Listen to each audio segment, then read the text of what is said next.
Good morning, boys and girls. I'm going to read you the first part of our next Avengers story. This one is called Robin Hawk. And for today's lesson and for tomorrow's questions, all of the answers will be able to be found in this part of the story. So this is story number 10 in the book, and it's called Robin Hawk. So I will read it to you, and you can go back to it anytime. Clint Barton loved being Hawkeye, but sometimes he didn't feel as confident as his fellow Avenger, Tony Stark. Tony had awesome armor, and he was a genius. As the billionaire inventor unveiled his new experimental time machine, Hawkeye thought, Tony is always so cool, funny, and relaxed, even when he's making a cheesy speech about time travel. There he is, making a cheesy speech about time travel.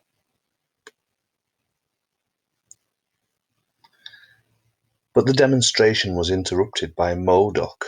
The calculating criminal glided into view, firing energy beams from his gleaming hover chair. "Look at all this nice and shiny Stark Industries technology," he cackled. "It's just what I need to help me conquer the world." As Tony raced to don his Iron Man armor, Hawkeye slid forward and fired an arrow that encased MODOK in a cloud of smoke, confusing him.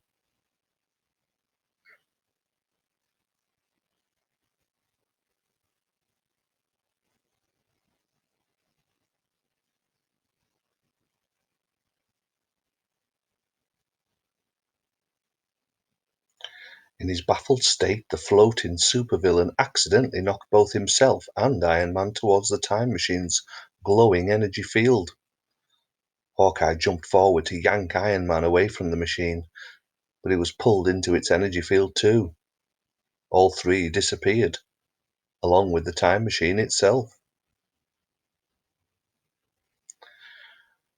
The trio reappeared in a field surrounded by bleachers full of people. Maybe we're at a ball game, thought Hawkeye. Then he noticed that everyone in the bleachers was dressed strangely. No cell phones, sunglasses, or baseball caps. On a faraway hill, Hawkeye saw a castle. It looked like something out of a fairy tale. Clint pulled Tony close and whispered, "I think we're in the Middle Ages."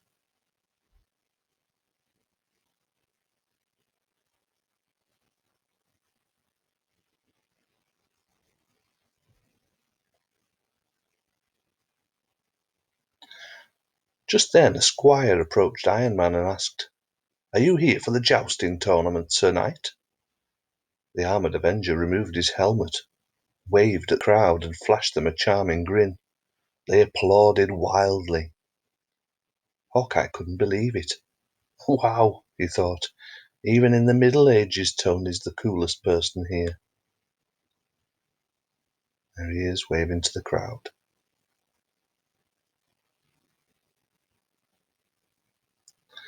Suddenly the people in the bleachers pointed behind Clint and yelled, "Ogre! Ogre!" Hawkeye spun round to see MODOK sneaking away with the time machine in his clutches. Tony flew over and snatched back the device. That enraged the brainy bad guy, who attacked Tony with an energy blast. Reeling from the impact, Iron Man aimed his repulsors at MODOK, but all that came out was a bit of black smoke. The time machine's energy field had shorted out Tony's repulsor beams.